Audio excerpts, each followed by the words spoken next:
Good Friday morning. It is a wild weather weekend set to kick in. As that dangerous heat wave rolls on, it is July 31st. This is today. Brutal. That oppressive heat dome blanketing tens of millions from California to Florida, not letting up. Record triple-digit temperatures on tap through the weekend. West Coast beaches offering little relief with powerful rip currents forcing people out of the water. We'll have everything you need to know, including the full forecast. Water warning. The federal government issuing a rare alert after a cyber attack targeting dozens of water systems here in the U.S. The FBI working to track down the suspects, possibly linked to Iran. It's a wake-up call to all critical infrastructure in all states. We'll have the very latest on the investigation and what it could mean for the ongoing war in the Middle East. Sending a message. A Georgia father who gave his son the rifle used in a deadly school shooting sentenced to 15 years in prison. The warning lights were flashing brighter and brighter. And you didn't get him help? Straight ahead, the harsh words from the judge and the potential impact on other cases across the country. Forced to flee. George Clooney's family among the hundreds of thousands ordered to evacuate their homes as those devastating wildfires rage across France and other parts of Europe. Crews racing to get things under control. We will take you there live. Those stories, plus risky waters. With shark encounters on the rise, drones now being deployed to patrol beaches on both coasts. Inside the new push to keep swimmers safe this summer. And good news. Wish someone told me living this life would be lonely. Grammy winner Shabuzi taking over the plaza for a concert that's sure to have you dancing into the weekend. Today, Friday, July 31st, 2026. From NBC News, this is Today with Savannah Guthrie and Craig Melvin. From Studio 1A in Rockefeller Plaza. And a very good morning to you. Welcome to Today. So glad you've decided to start your Friday with us. So glad you're starting your weekend with us. And also so glad Hallie Jackson for Savannah once again. Thanks, friend. I'm so excited for Shabuzi. It is going to be a sing-along out there. Yes, it is. Look at the crowd. It's huge. Crowd's ready. We're ready. We're going to get outside, celebrate some good news, maybe even get a little tipsy later as well. First, though, we are following several breaking news stories on this Friday, including new details about Iranian hackers possibly targeting water systems here in the U.S. This after 30 facilities across Minnesota were hit by a cyber attack just this week. Yeah, a senior law enforcement official tells NBC News this attack bears all the hallmarks of Iranian-backed hackers. You've got the FBI now leading the investigation. Meanwhile, get ready for yet another day of extreme weather across much of the country. Nearly 70 million under heat alerts this morning from the southwest all the way to Florida. The expected highs in some areas 5 to 15 degrees above average. And if you're looking to get out there to beat the heat at the beach this weekend, be aware that riptides are a major concern. LA County lifeguards reporting more than 1,500 swimmers have already been in need of rescue this week alone. We've got it all covered for you this morning. We'll start with NBC's Ryan Chandler. He is in Dallas, where it could hit a high of 103 degrees later today. Ryan, good morning. Well, Craig, good morning. We're trying our best to stay hydrated here in Dallas because the feels like temp later today, get this, 110 degrees. That's hard on people. It's also can be hard on the Texas power grid. Texas has clocked some record high energy demand during these high temps, and the state says they have plenty of energy to keep people cool. But the state is urging people to stay safe as we weather these blazing temps. This morning, Americans across the country waking up to a summer scorcher with almost 70 million under heat alerts after soaring record highs in multiple states yesterday, from Florida to Texas, where the city of Dalhart reached 105, to Arizona. The heat turning dangerous in some areas, with 3 people in Idaho passing away and several construction workers in Alabama hospitalized. These aren't normal conditions. It's causing weather whiplash. Alabama also seeing fierce storms yesterday, along with Florida with heavy rain and even a potential tornado spotted. The Northeast still cleaning up after flooding from those storms earlier this week. And on the West Coast, LA County lifeguards say they had to rescue 1,500 people. Watch as they race toward these swimmers caught in the high surf. Officials warning of strong rip currents as heat advisories continue. Still, many headed to the beach this summer looking for some relief as Americans try to beat the heat. We're trying to see if the temps could go down a little bit more. Officials say there are precautions you can take. Pay close attention to special populations, kids, the elderly. If you work outside, take frequent breaks. Yeah, some more of those precautions. You know the drill. Stay hydrated, wear some loose, cool clothing. If you have a place to stay indoors, I'm the type of person that likes to keep it at a cool 66, but just turn that thermostat up a little bit so that you save everybody's energy supply as we all make our way through this heat.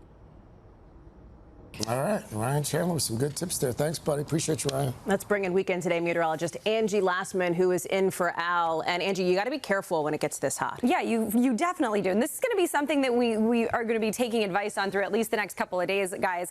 Good morning to you. We've got these heat alerts that are expansive across parts of the Southwest, parts of the Southern Plains, a lot of the same areas that we've been dealing with all week long when it comes to the heat alerts. 69 million people in total. We keep it hot and dry across the Southwest. That's one spot where we could potentially see some record highs over the coming days. 113 in Las Vegas today, 114 in Phoenix. Roswell tops out at 105. Much of these numbers are 10 to even 15 degrees above where they should be. Even Oklahoma City into the triple digits, 103 degrees for your actual temperature, feeling much warmer in that location today. By tomorrow, still a lot of 100 plus out there for your high temperatures. Palm Springs, 119, 112 in Tucson. And as we get into next week, there's little relief. We'll see some spots ending up into the 90s, places like Wichita, but notice Albuquerque into the mid-90s by Sunday, but back to those triple digits on Monday.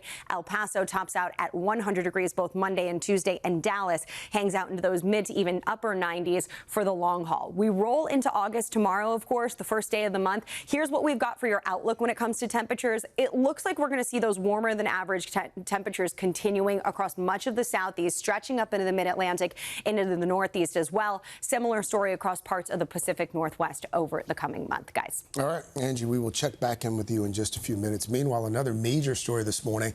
The growing fallout from a series of cyber attacks on local water systems across Minnesota. The FBI now investigating, with Iran-backed hackers now being eyed as the possible culprit. NBC's senior White House correspondent Gabe Gutierrez joins us with the very latest on this one. Gabe, good morning. Craig, good morning. President Trump is set to hold a cabinet meeting later today, this time at Camp David. His administration touting what it sees as a historic agreement related to the war in Gaza, but facing growing pressure over the war in Iran, as law enforcement issues a new warning for water systems nationwide.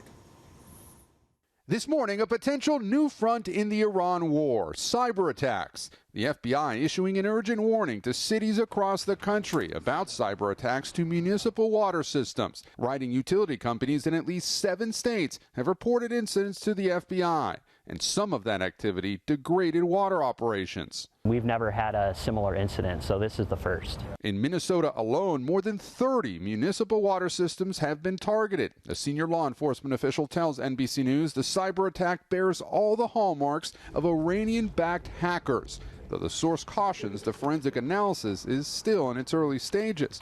One town says its water network was temporarily knocked offline. The water tower was calling for water, but the well was not working. The government's cybersecurity agency says hackers modified passwords to lock operators out of the computers that control them. In some cases, it prompted boil water notices and forced the operators to take manual control of the systems. The Trump administration is now urging water system operators nationwide to take steps to protect against the significant increase in cyber threat actors targeting America's water supply. It's a wake-up call to all critical infrastructure in all states. We need to be prepared for cyber attacks. The new threat here at home comes amid escalating fighting overseas. Overnight, Iran says it launched strikes against storage facilities at an American airbase in Kuwait. The Pentagon not yet commenting, and no reports of casualties. It all comes, Iran says, in retaliation for U.S. forces hitting dozens of Iranian targets the day before. We're going to hit them very hard. I mean, I can actually say that because in that, there's very little they can do about it.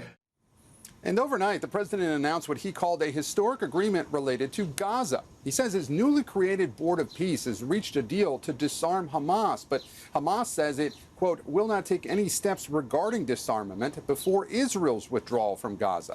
Israel, meanwhile, has not commented publicly, but a U.S. official says the U.S. has been in close coordination with Israel, though acknowledges Israel is skeptical Hamas will disarm.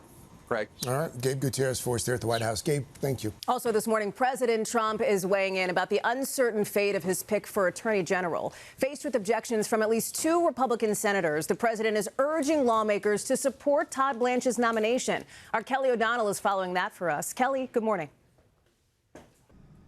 Good morning, Hallie. New this morning, the president is injecting more uncertainty into the confirmation process for his choice to be Attorney General Todd Blanche. The president reversing his Thursday threat to withdraw Blanche's nomination until 2 Republican senators are out of office in January. And instead, now says Blanche must be confirmed immediately. In the same post, the president defended a key issue holding up Blanche's confirmation. The president writing today that he believes allies like January 6th rioters, he called them great American patriots, should be financially compensated by taxpayers, a plan that faced fierce bipartisan opposition. 2 Republican senators have demanded that to vote yes on Blanche, the DOJ must commit in writing that the compensation fund is dead. Blanche has said so publicly, but there is not an agreement in writing. The vote to confirm him was postponed, and it's unclear how or when this all moves forward. Hallie? Kelly O'Donnell, thank you. Watching that one. And a quick programming note. Kristen Welker will have the very latest from Washington Sunday on Meet the Press. We turn now to that historic decision in Georgia. The father of a teenage school shooter sentenced to 15 years in prison for gifting his son the assault rifle that was used in the deadly attack. NBC's Aaron Gilchrist is in Atlanta for us with details on this. Aaron, good morning. Hey, Craig, good morning. The judge told Colin Gray that he was negligent day after day in allowing his 14-year-old son to have access to the rifle that was ultimately used in that school shooting. Prosecutors asked for an 80-year sentence after the son was sentenced to life without parole and after emotional testimony from families whose lives are changed forever. This morning, the father of a Georgia teenager who killed 4 people at his high school in 2024, now facing a long term in prison. You were convicted because the warning lights were flashing brighter and brighter, and you didn't get him help, and you didn't remove his access to the guns. Judge Nicholas Prim handing down a sentence of 15 years following emotional impact statements from victims' family members. He knew his son was in crisis. And instead,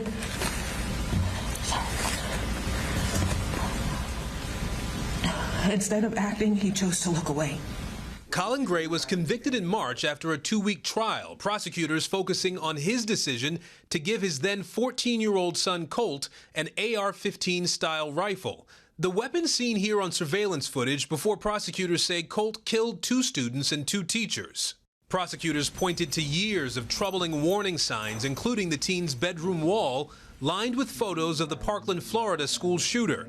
But Gray, testifying in his own defense, said he never saw it coming. But he could do something that heinous. Like, I don't know if anybody could ever see that kind of evil. Earlier this week, Colt Gray, now 16, was sentenced to life without parole after pleading guilty to the deadly shooting. His father's sentence, part of a growing movement to hold parents responsible for the actions of teenage school shooters. Jennifer and James Crumley are now serving 10 years each for involuntary manslaughter after their 15-year-old son killed 4 in a school shooting in Michigan. The principle that's at play here is not just the actions of the parents, it's actually their inactions. And that's where the law is really shifting. Now, Colin Gray did not make a statement at his sentencing hearing, likely in part because he is likely to appeal the sentence. The Crumleys are also appealing. Craig?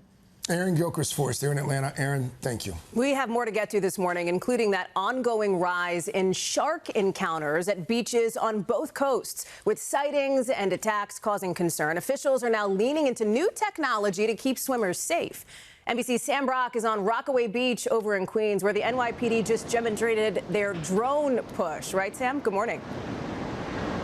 Hallie, that's exactly right. Good morning. There is a reason that officials picked this very beach to demonstrate their shark spotting skills. Rockaway, Hallie, has been closed 45 times since the start of summer because of shark sightings, compared to 24 times all of last year. The NYPD explaining why they're launching drones during all lifeguard hours, all the way up 100 yards plus past where you see those surfers, to spot any signs of sharks. This summer's not just the waves crashing and surfers shredding, but sharks popping up at beaches from New York to California. The NYPD recently sharing this drone footage showing dark figures lurking in the waters off New York City. We're approximately flying about 100 yards into the water right outside the jetties, looking for sharks, the silhouettes of sharks. Police say they're also searching for schools of fish that could be bait for sharks, with a fleet of drones deployed at 4 different beaches. Some surfers sensing the extra protection. Sharks is out there, but we stuck with the sharks. It is what it is. Already, Rockaway has been closed 45 times in about 2 months, nearly double all of last summer for sightings. That's partly due to more surveillance, partly due to more sharks flourishing under conservation laws. Is that in any way connected to this increase in population? I think it is. The New York sightings are particularly interesting because we know that these animals occasionally get up there, and we've seen them in the past, but they're being seen more frequently. Recently, a man had a dust-up with a shark at Jones Beach on Long Island, while in Daytona Beach, Florida. When they let go of my foot, they try to come up and get my arm. Ja'Cory High suffered these lacerations to his leg. The shark surge prompting changes from Southern California and the Shark Lab autonomous vehicle sending back signals to the beach. It'll be listening for our acoustically tagged sharks. It'll take water samples to look for white shark DNA. To new rules in Martin County, Florida, accounting for shark risk when banning fishing at public beaches. All of it a reflection of a new reality, even as the number of attacks has stayed pretty much the same. We have a sample of the bites that occur, and the trend in that sample is not changing, so I don't think there's any reason to be more fearful. And guys, another factor that is impacting the shark landscape, if you will, is the El Nino pattern that we're currently in. Biologists say when water currents or temperatures change, it affects the distribution of animals, and that can really be different from cycle to cycle. It is also worth noting that in New York City, there has not been a single recorded shark bite. Remember, we had one in Long Island, but not New York City since 2023, and before that, guys, the 1950s. So it is, in fact, a rare occurrence. Craig and Hallie, back to you. Sam, thank you. All right. Speaking of beaches, by the way, let's get the rest of Angie's forecast as we head into the weekend. Speaking of beaches, let's talk about the nice weather that we're going to have today across the east, guys. We've got temperatures fairly mild, but still on the warm side of things. If folks want to head to the coast, maybe start their weekend a little early, we've got 80s and 90s across the mid-Atlantic. A couple of showers to dodge for parts of northern New England, but otherwise the storms and flooding is going to be a big concern across the Midwest as this next system starts to gear up and move to the east. That heat still in place across the west. That's a look at the weather across the country. Let's see what's happening in your neighborhood in the next 30 seconds.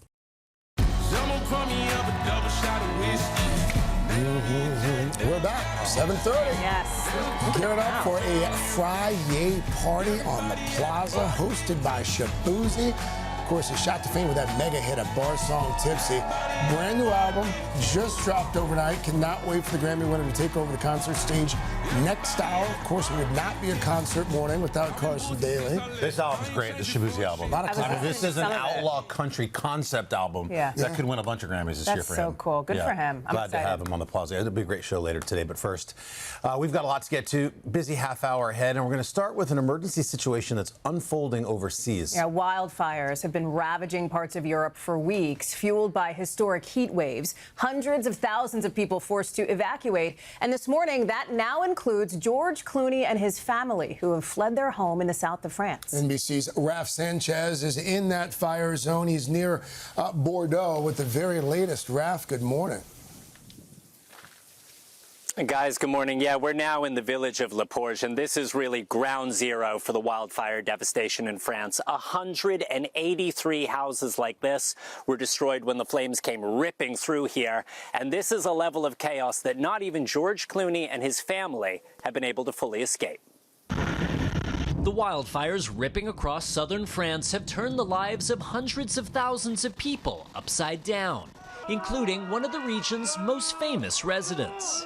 George Clooney and his wife Amal bought this 18th century chateau in Provence in 2021, which is now their primary home.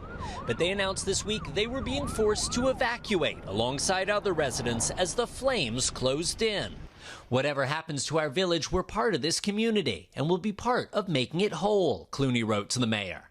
The couple also own homes on Italy's Lake Como and in the English countryside, but say they savor the privacy they enjoy in their French village. Désolé, my French is horrible. No. It is horrible, so I'm learning. Clooney became a French citizen last year, but joked at the Golden Globes he still hasn't quite mastered the language. Bonsoir, mes amis. C'est un honneur d'être ici, you see.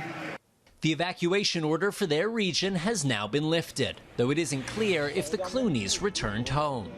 Bordeaux's wine region has also been hit hard by the flames. We visited Chateau de Rouillac, a vineyard, to find out how the industry has been impacted. Is there any danger from the fires here? No. No, the vineyard is protected, owner Laurent Cisneros tells us, adding that his young grapes won't be harmed by the smoke. But the wine tourism business has collapsed amid the fires, a major hit for an estate that usually welcomes 6,000 people a year. It's totally empty today. Bordeaux hoping the fires will soon be under control and visitors will return. I mean, Ralph, as you know, it's a very busy time for Americans to visit Europe. Still more than 50 days left in summer here. Are officials saying it's better to stay away right now, or are they still welcoming visitors? Yeah, Greg, so it's kind of mixed messages. The U.S. embassies in both France and Spain are warning against unnecessary travel to Europe, but the message from the French government to American tourists is please don't cancel your visit. The vast majority of France doesn't look like this. It's not affected by the fires, and they are saying it is still safe to travel. Guys. Okay. Raf Sanchez for us there in the fire zone. Raf, thank you. All right, there's a lot more coming up, including new details this morning on a long-awaited Clueless sequel with Alicia Silverstone set to return for her most famous role. But first, Kaylee is really mailing it in this morning. Respectfully, diving into the big comeback of letter writing. Oh, Hallie, I love you, man. It is your morning dose of nostalgia as more and more people in this digital age look to put down their phones and put pen to paper. Coming up, we'll tell you why going back to the basics is getting the latest stamp of approval. Stick around. We're back, 7:38 this morning on In Depth today. We are putting pen to paper. Well, when is the last time you've actually done that? It's probably been a while. It might be time to start writing again because letter writing apparently is enjoying a nice comeback. Love to see it. Kaylee Hartung is here with more. Hey, Kaylee, good morning. Hey, good morning. I'm here with your morning dose of nostalgia because it turns out the art of letter writing is not lost on younger generations. In a world where content can be easily shared and scrolled with the swipe of your finger, there's growing interest in connecting through handcrafted letters delivered to your mailbox instead of your inbox.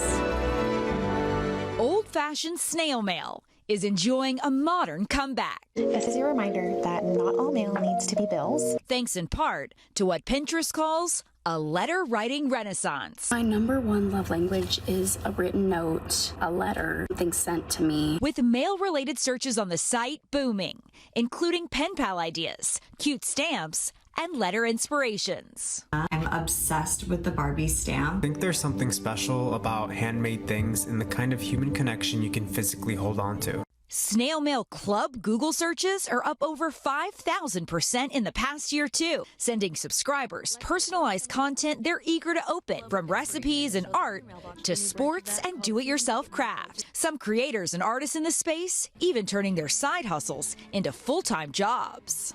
It has been life-changing money. Last summer, Hannah Gustafson launched the Tiny Post, sending her first batch of letters to 50 people. I write a handwritten letter based on a different theme and rooted in vulnerability. This month, she mailed nearly 6,000 letters to 26 countries. What kind of feedback do you get from your subscribers when they receive your Tiny Post?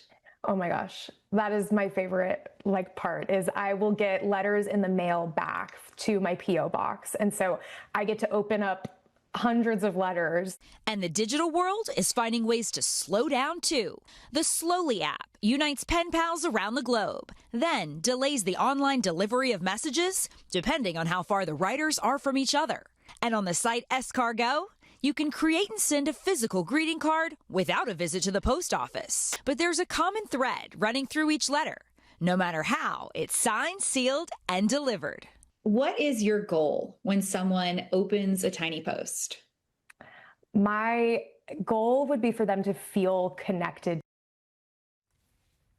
That's the point. It's all about connection. And in this day and age, as many young people receive these old-fashioned letters in the mail, yes, they go online to post about it. Of course. But that's also how these snail mail clubs get the word out and help unite all of these new friends. I love a nice old Yeah. Have you ever seen your kids' reaction when they get mail? Oh, yeah. And like their names on it? It's like the greatest thing ever. Or somebody with really good handwriting. We got a card and it was like the most beautiful cursive you've ever seen. Yeah. Like, what a lost art, too. Well, we're all excited when you go to the mailbox and it's not just bills. Yeah. Correct. It's not just flyers. Yes. Kaylee, thank you. Return the analog. What about you, Angie Lastman? You big letter writer? You know what? I love a pen pal. I have a friend that writes to me even on a typewriter, guys. So I don't know. I'm looking for other pen pals if any of you want to. Anyone? Sold. I got you, girl. Hallie's in. Okay, perfect. All right, guys.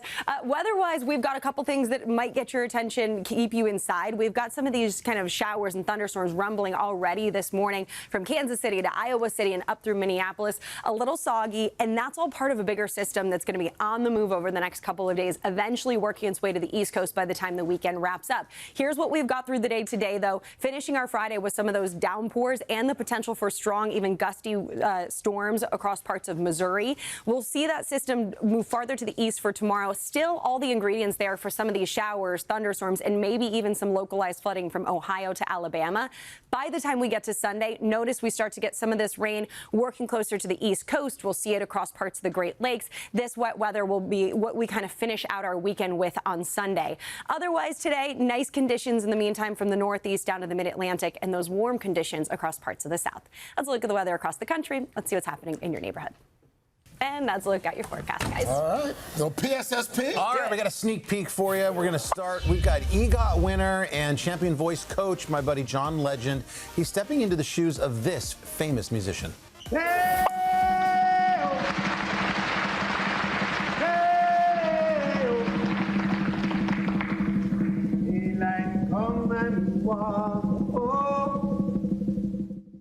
That's right, John Legend will take on the role of singer Harry Belafonte in the new movie. The story's going to focus on the South Africa trip and real-life musicians who inspired Paul Simon's 1986 album Graceland. Legend writing on social media, Harry Belafonte was my friend, my mentor, and my collaborator in the fight for justice. Bringing him to life on screen is a privilege I don't take lightly. The movie's going to be called The Road Home, and it's currently filming in South Africa. Of course, John's done a fair bit of acting. Yeah. You know, he played Jesus Christ and Jesus Christ Superstar here on NBC in 2018, won an Emmy for that. So that's going to be one to watch. This will be good. And there's so many similarities between the two of them in real life, too. So looking forward to that. Thanks, buddy. You got it. We got a must-see boost on the way. It's going to tug at the heartstrings of parents and kids everywhere. But first, these messages.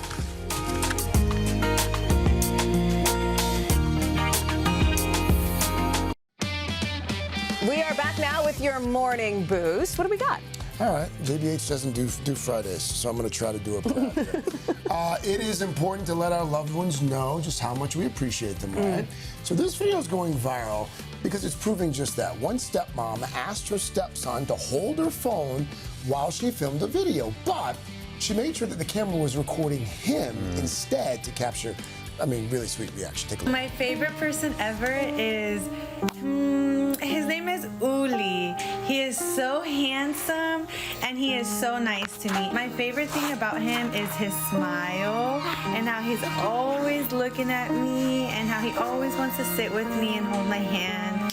And I think his hair is so gorgeous. And yeah, he's just my favorite person ever. Thank you guys for listening. Oh, man.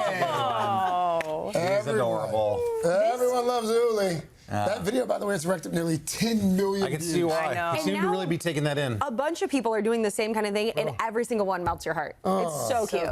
Try it with your kids. Oh my God! No, when I pick up my phone and the camera's on me, I'm like, oh my gosh! Like, I could never do that. But that's cute for the kids. Yeah, really cute. Guys, coming up, we are celebrating New Music Friday. We're doing it in a big, big way. A can't-miss concert from Shabuzi, who's here to celebrate the release of his 4th studio album. That's awesome. A bunch of great songs on it, and we're gonna play them for you today live. After a quick check of your local news weather and these messages.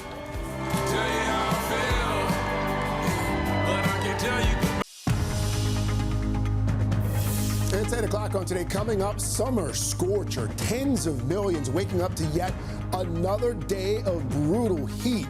Record-breaking temperatures up to 15 degrees above average in some areas. We're live with your full forecast. Then, taking flight. We'll give you a rare inside look into a day with the U.S. Navy's elite Gladiator Squadron. Suited up, ready to go, and my once-in-a-lifetime chance to train and fly in an F-18 Super Hornet. Let's go!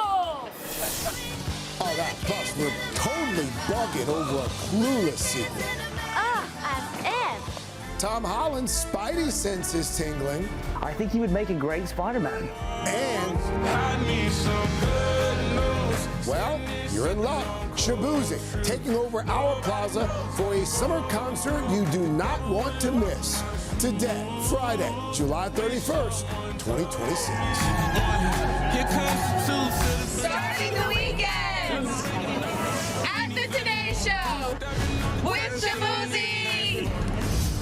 Here for Liz's 60th birthday. Celebrating our 45th anniversary. There's a party downtown near Fish. Travel from Louisville, Kentucky. St. Mary's, Maryland. Madison, Mississippi. And Atlanta, Georgia. Ready for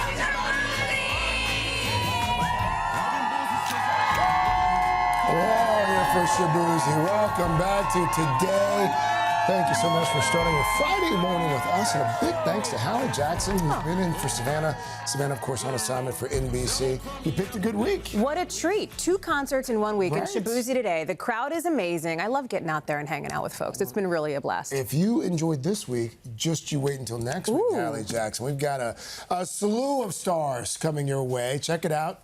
Kyle Chandler, Callum Turner, and yes, Ted Lasso himself, Jason Sudeikis, will be here as well. It's going to be a big one. We're also celebrating a big milestone for The Real Housewives with some of its most iconic stars from the hit reality show's first, can you believe it, 20 years it's been on the air. Wow. All right. Again, that's all next week right here on Today. Right now, though, let's get to your news at 8.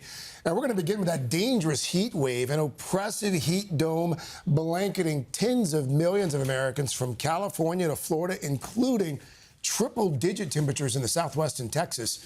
Weekend Today meteorologist Angie Lassman in for Al. She is back now at the latest on this weekend forecast. So many people dealing with so much heat. Yeah, and not a whole lot of relief in sight, guys. We're going to continue to see these heat alerts up today, and in a lot of these spots that you see them today, they'll be with you tomorrow, too, and through the rest of the weekend. 69 million people, though, in total right now, from L.A. to Phoenix to Tulsa, down through Dallas, Jackson, New Orleans, all included in this, as this heat dome kind of keeps us hot and dry across, especially the Southwest. This is going to be something where our temperatures are not just 100, they're 110, 114 in places like Phoenix today.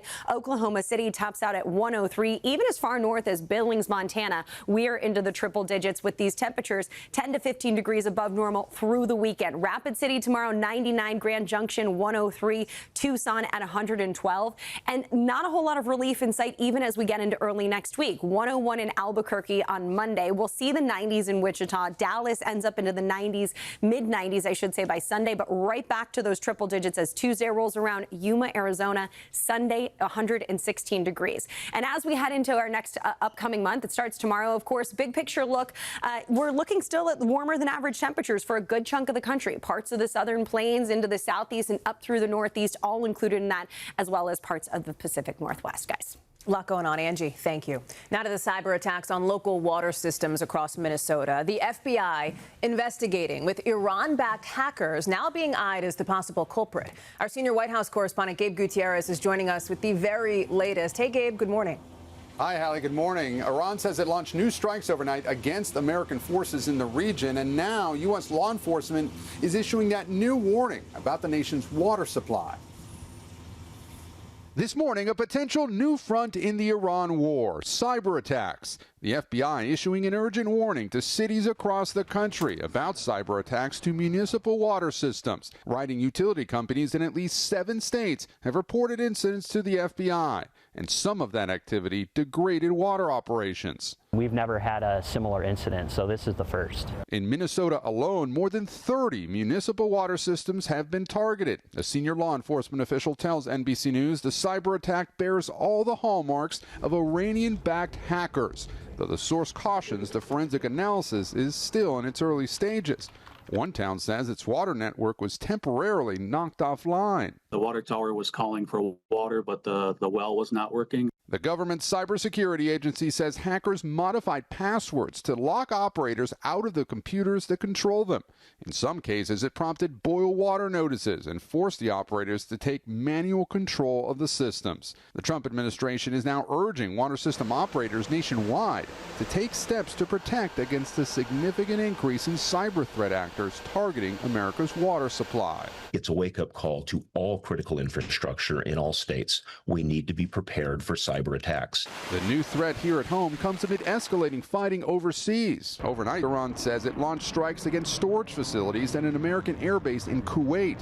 The Pentagon not yet commenting and no reports of casualties. It all comes, Iran says, in retaliation for U.S. forces hitting dozens of Iranian targets the day before. We're going to hit them very hard. I mean, I can actually say that because in that, there's very little they can do about it.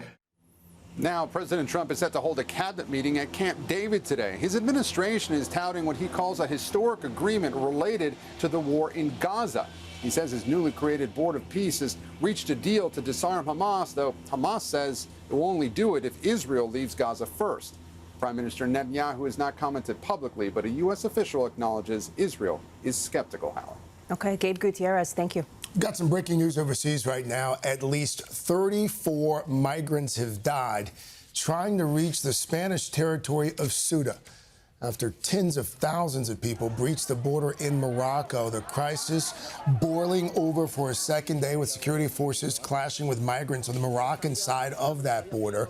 Estimates show some 60,000 people have crossed so far. The Spanish military has been called in to help. Now to the latest on Nolan Wells, that Mississippi 18-year-old found dead this month after a boat trip with friends. The state autopsy is now complete and in the hands of investigators. The results have not been made public. It comes as new video surfaces appearing to show Wells at different points during the trip. One clip appears to show his friend's boat being towed, and Wells does not appear to be on it. Friends say they left because the boat malfunctioned and that Wells decided to stay behind on Horn Island. Meantime, Wells' family is pleading for anyone with information to please come forward. The forensic search is on this morning for 6 international climbers after an avalanche struck Broad Peak in northern Pakistan. 4 bodies have been recovered so far, though their identities have not been revealed yet.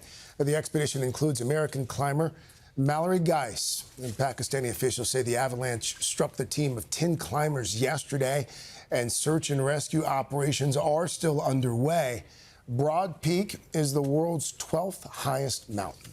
Also this morning, Gene Gibson, who represented the Rosie the Riveter campaign during World War II, died yesterday at the age of 100. Gibson was known for her contributions to the war effort as a shipyard welder helping build destroyers. She spent years sharing her experiences with multiple generations of Americans at the Rosie the Riveter National Historical Park in California.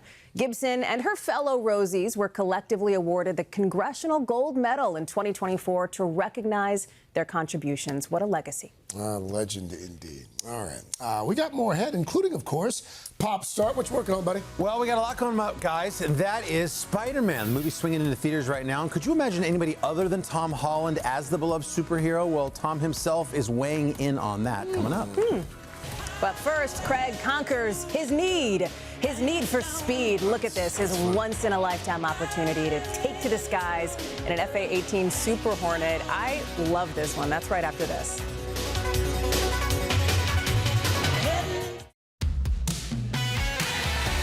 We are back at 8:12 with our ongoing America 250 celebration. So leading up to the big July 4th events where we were on TV live for 98 hours, you got the assignment of a lifetime. It was a good one, dude. It was a good one. It was really cool, actually. The U.S. Navy invited me to Naval Air Station Oceana in Virginia Beach, where I got the chance to train with its elite Gladiator Squadron and fly in an F-18, a rare opportunity to experience what these brave men and women do every single day. Every morning, as the sun comes up, Naval Station Oceana is already roaring to life. Recently, the Navy invited me for a rare look inside their world to train alongside them and fly in an F-18. Here we go, training day at the Aviation Survival Training Center. Seems pretty self-explanatory. Before my ride, I had to complete a day of training. Suited up, ready to go. All I need now is a little courage and an instructor. My lead instructor's call sign was, of course, Flounder. You ready to train? I'm ready, Commander. All right, let's go. First stop, the classroom, where Flounder and Airman Doucette walked me through hours of everything that could possibly go wrong. What we're going to talk about is hypoxia, some hyperventilation. If the pilot tells you to eject, probably a good idea, just go ahead and eject. This is how much time that we can survive at those altitudes. Do you have any final questions for me? No, Mr. Doucette, I think you have covered every possible terrible scenario. From there, it was on to the parachute training room. Can I survive? Yeah. You survive. Come on! Let's go! And my first attempt at trying on a G-suit, which squeezes your body to keep blood moving and from blacking out. 3, 2, 1, eject, eject, eject. It looks like you have a line twist. Oh. So you gotta go ahead, pull apart those black straps and do a bicycle kick. All right, I'm kicking. Harder, harder, harder, harder, harder, harder. Did I pass the training? I think you passed. Okay. Yeah, I think you passed. Pretty perfect. The next day came fast. It was time to fly. Hey, sir. how's it going? It's nice to meet you, sir. I'm Trog. I'm going to be your battle buddy today. All right, let's go. Let's do it. My battle buddy was Lieutenant Rodney Hill, call sign Trog. And he was tasked with showing me the ropes and what buttons not to push. This right here is going to be the actual ejection handle. Please do not pull it unless you find yourself in a dangerous scenario there, because this actuation also is going to actuate the pilot as well. We'll send you both sky high. Right here. Yes, sir. So if I eject, he ejects too? Exactly that. And then it was time to meet my mission commander, Ethan Ludwig, call sign Zordon, and my pilot, Lieutenant Stephen Nicholas, call sign Shaft. We're going to be Drago 5758 going out to do the DC 250 flyover today. During our briefing, Zordon explained our flight path over Washington, D.C. All right, gentlemen, let's do this. Yeah. Awesome. This time, putting on the G-suit was for the real deal. I call it milking the cow. Milking the cow. So you're gonna go down, down, down. Does that feel comfortable? It does. All right, this is your puke bag right here.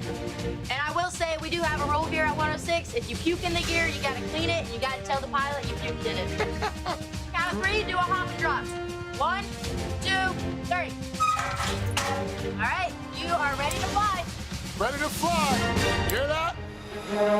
Walking out on the flight line with Shaft was surreal. My battle buddy, Trog, helped me get in my seat. Heck yeah, now we're rolling. One final thumbs up, and we were headed for takeoff. In what felt like an instant, I was flying alongside F-35s, F-15s, and B-52 bombers in formation over our nation's capital as part of the kickoff for America 250. Up there, soaring above this great nation, the majesty of it all is impossible to put into words. On the turn ride, Shaft took me through some tactical maneuvers, including barrel rolls and pulling 6 Gs.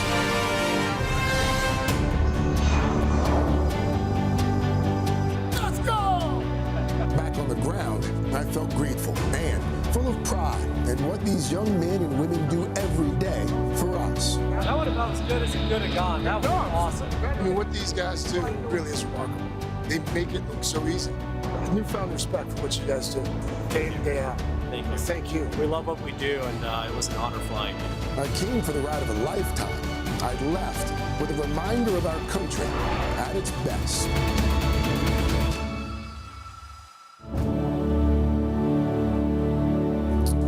Well done. Thanks. Felt like a So movie. good. I survived. How was that? I didn't pass out. I didn't throw up. When you pulled the G's, do you feel your body like trying to pass out? He's hanging on. We pretty pulled G's, I think twice, maybe 3. He was like, "You want to do it again? You want to go for 7?" Yeah. I was like, You're "No, I'm good. no." Did you get, I mean, honestly, you looked amazing. Did you get nervous? I wasn't nervous until the cockpit, like until you're in there. I'm going to throw up just one. But I mean, you sweat a lot when you interview a celebrity here. Right. Were you sweating? I mean, you must have been just like dripping. It was like 100 degrees in there. Oh, I was sweating. But so, what a view. I mean, nobody gets, that's such a cool view of Washington. One of the most fascinating parts of the whole thing was they were like, okay, we're going to fly over, the monuments at 11:30, 1:30. And it's like 11:25, and I'm looking at the cockpit, I'm like, I don't see any of the other planes. 11:29:30. Wow. B-12. Amazing. Amazing. And like 11:31:30, right over the monument. That's sick. So, cool. A newfound respect for what our men and women are doing every day. By the way, I really want to thank the U.S. Navy for letting us tag along. A special thanks to everyone with Naval Station Norfolk, Naval Station Oceana, and the Gladiators, including my battle buddies Zordon, Shaft, and Trog. No one ever talks about how they get their names. Why didn't you get a call sign? Yeah. Why didn't you? Well, I could see where it was going to go, and I just kind of cut You off. said pass. I'll pass on that. Yeah. I wasn't going to be as cool as Zordon. Angie Lastman, another check of the weather. You'd get a call sign, right? Here's my question, though. Do we think that Craig has pulled more G's than Carson has split? No, absolutely not. No. Carson has split more G's than I pulled. Yeah, that was good idea, though. I had a feeling that was going to be the answer. All right, guys, we've got some nice conditions across the east. Really no complaints for your Friday forecast there. It's the bumpy weather across the middle of the country, the storms and the flooding for the Midwest over the next day or so. Let's look at the weather across the country. Let's see what's happening in your neighborhood. And that's look at your forecast. Split the G. That was quick. That was good. That was quick. Have you split a G before? You know it, Craig. Okay. Come on. That's very impressive. All right, guys, let's get to Pop Star. What do you say? We got a good one today. We're going to start with Clueless. Over 30 years after the original movie, Cher Horowitz is writing the next chapter of her story. Rough winds do shake the darling buds of May, but thy eternal summer shall not fade. Fat! Did you write that? That's like a famous quote. From where? Cliff's Notes. Well, she said that you were the only one. Well, a Clueless TV show now in the works, and as if that wasn't exciting enough, Alicia Silverstone set to reprise her role as the Beverly Hills It Girl. The plot's going to pick up present day, where Cher is a successful businesswoman navigating parenting a teenage daughter. The series does come from the same creators as The OC and Gossip Girl, so it is very real, and it is set to begin production next year. This is made for me. I can't wait. You love that, right? Oh, the highway scene where they get on the highway and they're freaking out. That was my life for I've lived rent free in my head. Look at us. We're like, what? The highway scene? The highway scene? Where they're pulling I know. I've never seen the movie. I remember the highway scene in La La Land. Next up, Michael B. Jordan. We had him on Pop Start yesterday, mentioned the Oscar winners leading the new Thomas Crown Affair movie. It looks like he may have to rethink one element of his upcoming press tour, and that's his poses on the red carpet. The actor has apparently a go-to stance when the cameras are flashing, and the internet has caught on to it. One writer on social media is saying he loves that y'all ready to order server pose. Right. I don't know. Jordan saw that post, called him out, and simply commented with a facepalm emoji. Well, Kevin Hart had to weigh in the comments too, adding, hardest thing in the world is finding something to do with your hands on the carpet. That's true, though. You can't do this. You can't do this. The hand on the hip. You can't, Hat pockets? For guys, what do you do? What do I do with my hands in a picture? I don't know. Yeah, that's what you do. I don't know what I do. You hold your jazz hands. I've never actually thought about it. Next up is Spider-Man, the Friendly Neighborhood Superheroes' latest installment swings into theaters today, marking Tom Holland's fourth standalone movie in the role. But if we go back to the beginning for a quick second, back to 2015, there was an intense search to cast the newest Peter Parker. And then a young Timothée Chalamet was also up for that role. At the time, Timmy's most prominent acting credit was playing Matthew McConaughey's son in the movie Interstellar. So the question is, what if the Oscar nominee actually had landed the web-slinging role? Here's what Tom thinks. I think he would make a great Spider-Man. I think he would really bring a lot of emotion. I think he would be a more brooding version of the character, which might be kind of interesting. Sure. And, you know, maybe I got Dune. I was going to say, Dune would be this kind of like blumbering idiot, like running through the sand. That'd be kind of fun, though. I don't think that would be your take. There you go. What do you think? Kind of can't go. I don't know. It's hard for me to envision somebody other than like the main people who've been Spider-Man being Spider-Man. You know. Right.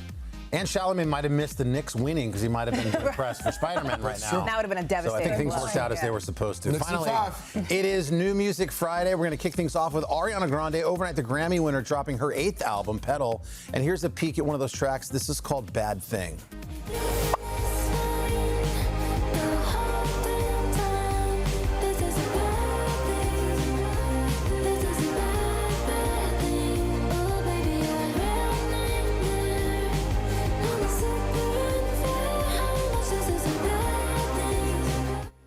Well, if you find yourself in Montreal later tonight, you might hear some of that new music. That's where Ari's going to be in concert, playing some of that new stuff for the crowd. So good luck to all of you. We got one more for New Music Friday. It's rare that we do a New Music Friday feature the same day as the person we're featuring is actually out on our plaza, but it is Shabuzi. Hot off the press is the release of his new album that's awesome. This is an outlaw country concept album called The Outlaw, Sherry Lee, and Other Western Tales. And here's a little bit of one of the new songs called Sweet Revenge. Like cold, tastes like whiskey for the soul. Ease you up, won't let go, just like women on the road. This album is very cool. Like the 20 tracks that are on it. It's less than an hour long, but it's got, like you said, Jamie Foxx's narrative. It really is a story. Yeah, it's a whole story. He wrote it. I mean, he wrote it, and Sam Elliott. Sam Elliott's on it. Yeah, it's a great album. We're not just saying that because he's here. The Leon Bridges track, Burn It Down. Yeah. That to me sounds as big as like Choosing Texas from Ella Lang. It's like a monster hit song. This summer, it's going to be like the end of summer song. Well, we're lucky. We don't have to wait long because Shabuzi is making his way to our city concert stage, and he's doing it as we speak. There he is. We're going to join him outside with that awesome crowd on a beautiful Friday morning concert. We'll get to that. But first, quick check of your local news and weather. Come on. Give it up one more time for Shabuzi. How'd it feel? Amazing. That was amazing. That might have been my favorite performance of a bar song ever. Man, I gotta tell you, it's hard to beat too. Hard to top. You've got so many like bar anthems now. When was the last time you paid for a drink? Oh man, I mean, probably yesterday, honestly, man. Still, you got to support local business, man. They're just like, that was on us. Yeah. Right, let's get tipsy. Yeah. Exactly. Next order of business after this. What's next for you? We got a party tonight. We're celebrating the album release party out here in New York. Got to find the address. You guys are all invited. Come on. Well, another big shout out to Shabuzi's band. We appreciate them. They sound unbelievable.